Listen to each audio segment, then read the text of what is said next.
Okay, so we're here testing against Smitty of the A team and 60cards.com, and he's also a clan member. He's running his new Tezzeret list with Cold Alpha Phoenix and some other nice notable cards, such as Tumble Magnet, etc. This hand is pretty. The Stoneforge makes it nice. Do not want to see that life staff. That is essentially this hand's a mulligan to 6 against him. I mean, life staff does come into play a little bit, getting a little bit more power in your hawks, but it's not what you want to see. This hand, however, is fine against him. He's in the play though, so it's kind of but I think we can run with this. I think he's commentating as well on his own side, so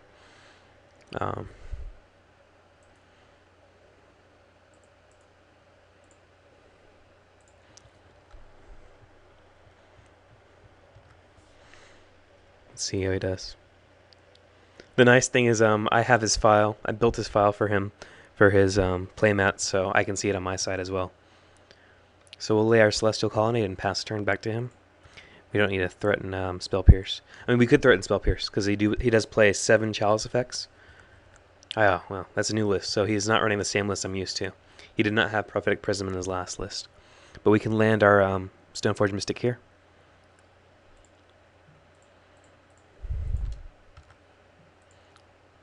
Normally, we get Feast of Mind. I don't think there's an exception at this point.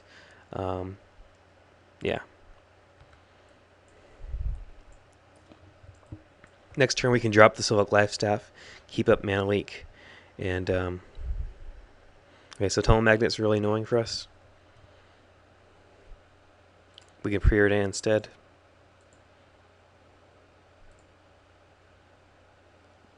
Another Stoneforge Mystic is not what I want to see right now. A Tectonic Edge. He doesn't have any non-basics in play. He does play non-basics, but I don't think we're gonna need it. We'll just look for some more gas. Stoneforge Mystic again. Okay, so at least we don't have to run into 2 of them again. We'll pass the turn back to him. See what he does. We're gonna counter any Planeswalker he tries to play, but beyond that, we'll just put our sword into play. So he's got 3 red and blue. You can turn any one of those colors into a different color. So you can play Tezzeret right now. You can play Koth.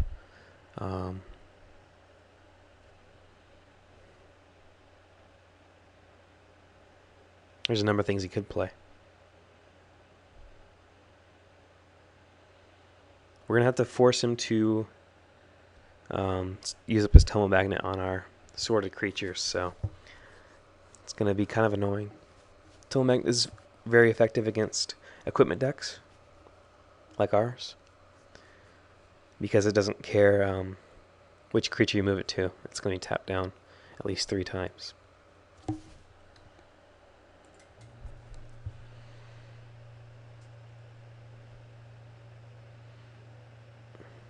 So I'm going to pause here while he's thinking. Okay, so he's playing, seems to be a Koth or Tezzeret, or Jace, okay. So we can land our own Jace next turn, which would be rather effective. The only problem is he does have bolts, so we need to Fate Seal him. And if he does have his own Jace, that's kind of a loss. But we'll go to attack here, because we're not going to be able to put a sword into play. Actually, we should keep it. No, if he has a Tezzeret and he sends it in against our Jace, we can't stop it anyway because he has a Tunnel Magnet, so there's no reason to stay back to block.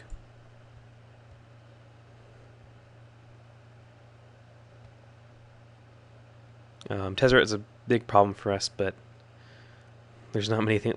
We can't play around everything, so we got to go for it. Looks like we'll play this land.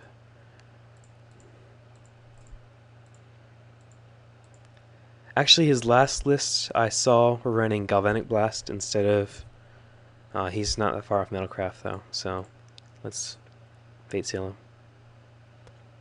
Put this card on the bottom? No.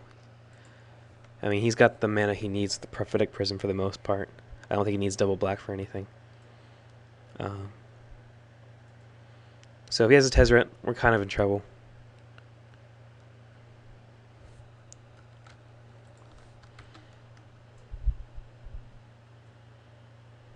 Koth. Not as big of a problem, but it's kind of a problem as well. We need to get through against him with a Tumble Magnet in our way.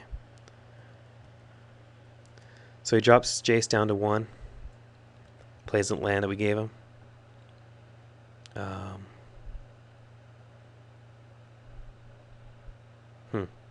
So we're going to brainstorm here. We can't Fate Seal out of range anymore. So let's see if we can find a Squadron Hawks or some sort of thing. Day of Judgment does not affect the board in any way. Seachrome Coast is also not a good pickup. We'll shuffle those away. Preordain. Gideon Jura would have been effective if we had all 5 mana, but we do not. I guess we'll keep him for now.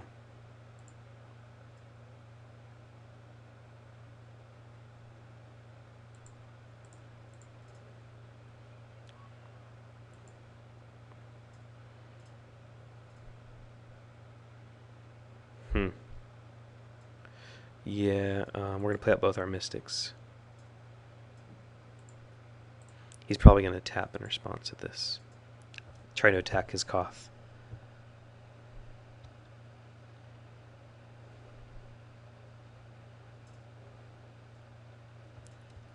Yep, as we expected.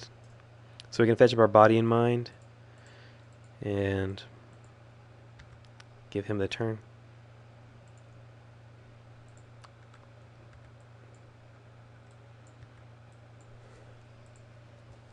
So he's got, if he wants to get through to our Jace, he's got to use his Tumble Magnet to tap our blocker, which is not the worst plan for him. It's also not the best plan either, depending on what else is in his hand. Does he have a Cloth of Phoenix? That'd be funny. 6 mana. Wormcoil. What does he got? Inferno Titan. Fantastic. So he kills our Jace and our Life-Staffed creature, or normal creature?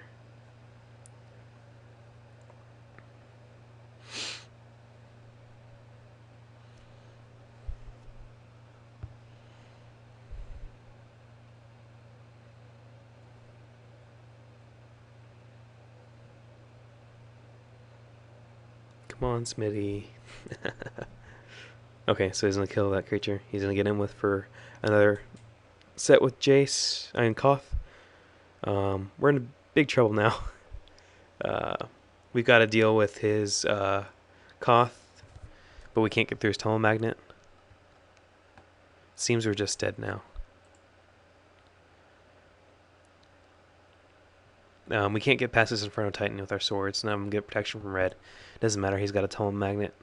This game is locked up. His Koth is going to go ultimate. Let's game.